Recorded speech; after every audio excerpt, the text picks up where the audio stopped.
Nakadiskubre ang mga siyentipiko ng lugar na mas malalim pa sa Mariana Trench. Ano kaya ang nakatago dito? Alright, kamusta mga kaibigan? Welcome sa Arvin Polo TV.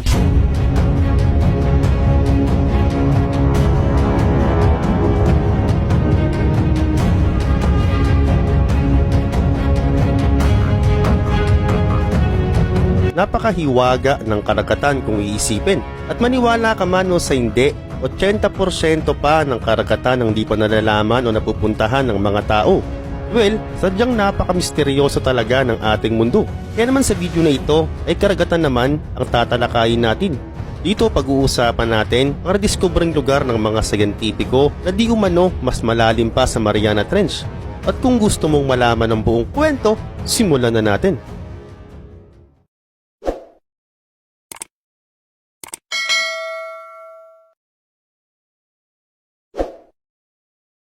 Noong 2018, ang NASA ay naglunsad ng bagong probe at dinisenyo ito para galugarin ng karagatan. Pero ang tanong, ano kaya ang dahilan ng NASA? Bakit nais nilang galugarin ng ilalim ng karagatan? Simple lang ang kasagutan, dahil gusto nga nilang malaman o subukan ang bago nilang kaalaman at teknolohiya para na rin sa panibagong discovery.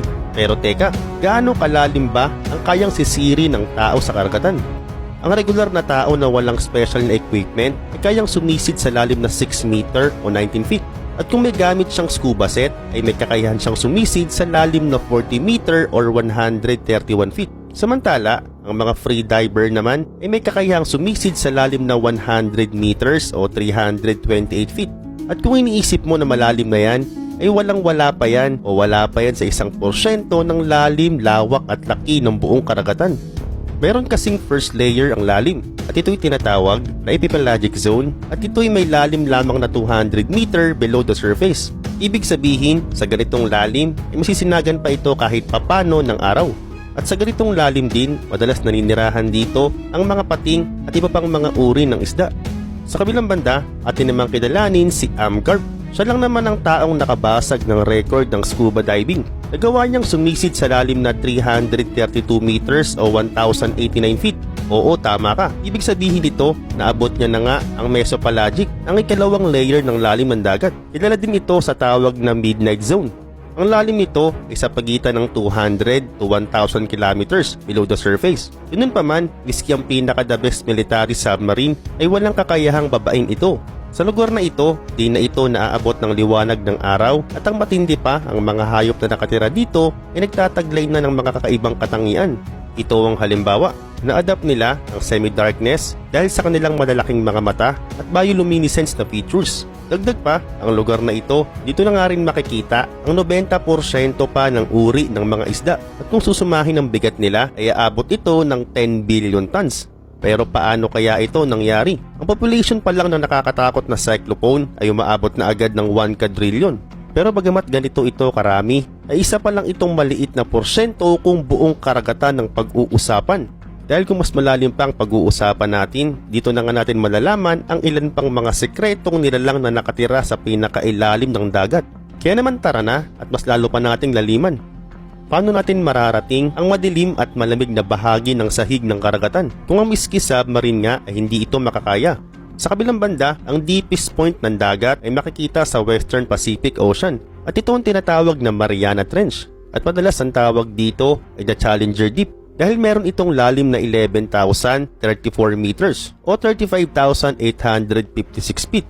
At ang pressure sa ganitong lalim ay 100 times na mas mataas kumpara sa pressure sa ibabaw. At para makasurvive ka sa ganitong lugar, ay kinakailangan mo dito ng special na kagamitan. At ang pinakasikat na kagamitan dito ay ang Deep Sea Challenger. Ginamit na ito nung pang taong 2012 ng Oscar-winning director na si James Cameron. Noon kasi bago pa yan, ay meron ng naunang kagamitan ang pwedeng ilubog sa ilalim ng karagatan. At ito ang tinatawag na Trieste. Noong 1960, nakasakay dito si Lieutenant Don Walsh at Jack Backard, isang engineer. Sila ang kauna-unahang mga tao sa kasaysayan na bumaba sa pinakasahig ng karagatan. At simula noon, 13 pang mga tao ang sumubok at umulit nito. Ganun pa man, ang pinakamalalim na rehiyon ng dagat ay tinatawag na Hadal Zone. Mas malalim pa ito ng halos 6 km kumpara sa nauna. At kung nakikita mo ang mga creatures na narito ay may isip mo na sa imahinasyon mo lang ito makikita. Halimbawa, ang disco jelly na ito at ang snailfish na ito na mukhang water dragon, kasama pa ang isdang ito na kabilang sa lahi ng Ophidian, ay ilan lang yan sa mga creatures na sa pinakadaliman mo lang ng dagat makikita. Sa kabilang banda, ang mga siyentipiko ay gumamit na ng mga modernong sasakyan para aralin ng mga nilalang na ito ng malapitan. Ito ang makinarya na may kakayang pumunta sa pinakailalim at manatili doon ng mahabang panahon habang kinokontrol ng taas gamit ang mahabang kable.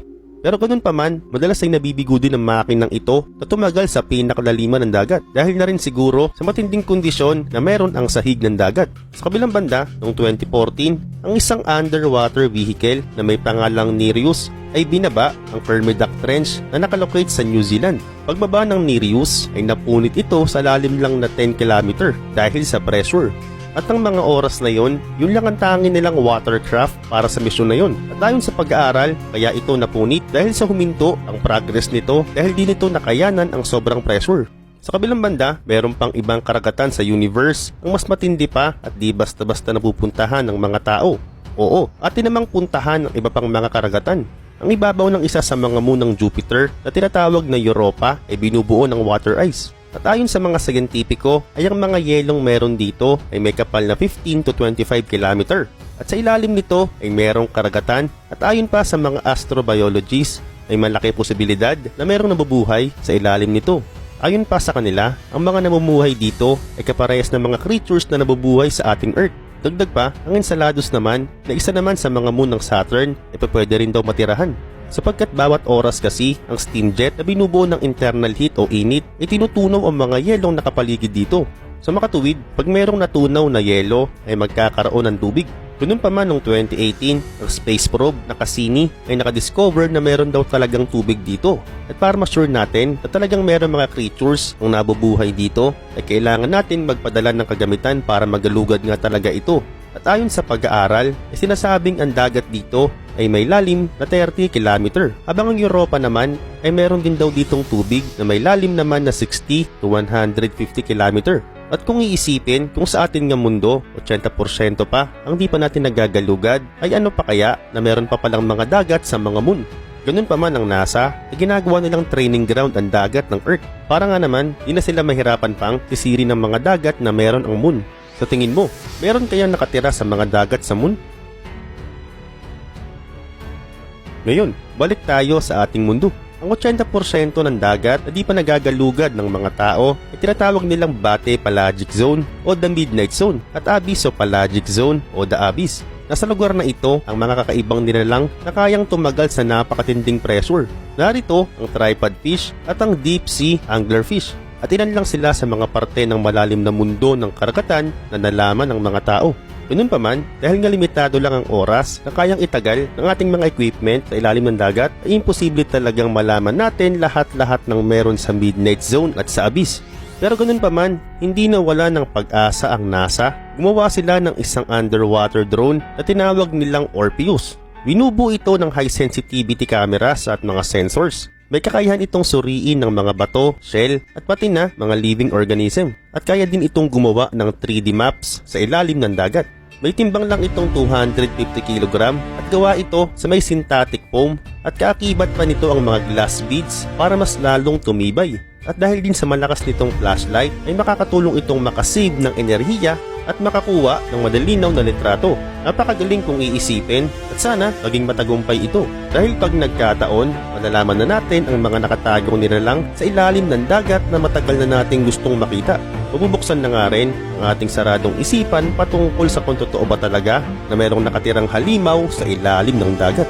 Well, sa ngayon, magantay na lang tayo sa mga susunod pang impormasyon.